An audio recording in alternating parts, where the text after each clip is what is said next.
Hello and welcome. Glad to have you here. I hope you are all doing well. Today I would like to talk a bit about our bodies and if insights into the biology of our bodies can maybe inform and inspire our practice. So here we go. Our skin, which we may touch and call mine, is entirely replaced every 2 to 3 weeks. The red blood cells that carry oxygen through our body live only a few months before they die and are renewed. The lining of the stomach turns over in days.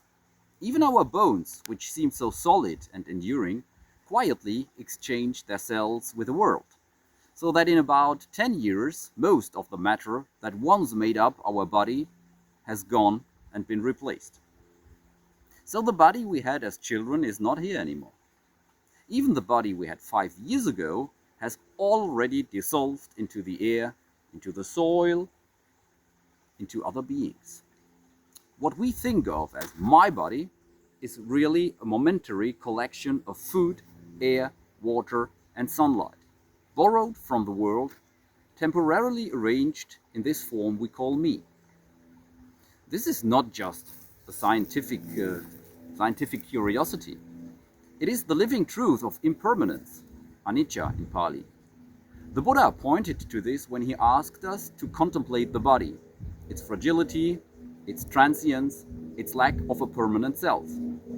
We don't need to look to distant philosophies. Biology itself is Dharma teaching. When we feel ourselves as solid and separate, we suffer. We cling to my health, my youth, my strength, as though they were possessions we could hold. But when we see that this body is a flowing river, a continuous exchange with the world, the clinging begins to soften. What we call I is not a fixed thing. It is a meeting point of conditions, changing moment by moment. And this change is not a tragedy. It is life itself. The breath moves in and out.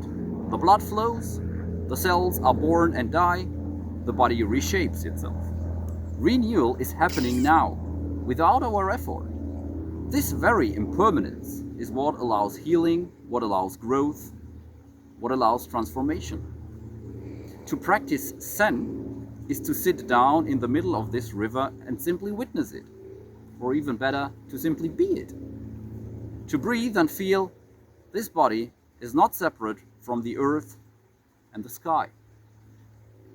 It is earth and sky, in a sense. To see clearly, there is no thing to hold on to, only this ceaseless unfolding. When we really understand this, not just with the mind, but with the whole body and heart, fear loosens. What is there to protect if the self is already a flowing stream? We can meet each moment freshly as it is. So the next time you look in the mirror, don't be fooled by the idea of sameness. The one who looks back is already new. And in that newness, there is freedom, there is liberation. Thanks for watching.